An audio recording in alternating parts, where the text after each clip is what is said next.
Hi guys, welcome again to another episode of Outdoor Gym. So outdoor workout naman ang gagawin natin ngayon, kaya tatakbo nga tayo. Kaya tara, samahan nyo na ako mag-ready. So gagamitin nga natin yung mga nakatambak na nating running shoes. So inaalikabok na nga yan guys, pero pwede at goods na goods pa rin siyang gamitin. At ito nga yung gagamitin nating damit pantakbo dahil napaka-komportable ng damit na to, napakalambot ng tela.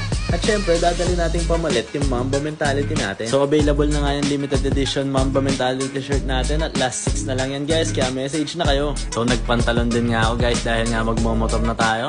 Kaya tara na at pumunta na sa 30th track. So nandito na nga tayo guys at ang daming nagja-jogging dito. Pero syempre kasama natin ang run date natin for today. So yan na nga, nag-stretching up warm up muna kami para iwas tayo sa injury. So magpa 5 kilometers nga tayo natakbo for today. Kaya let's go!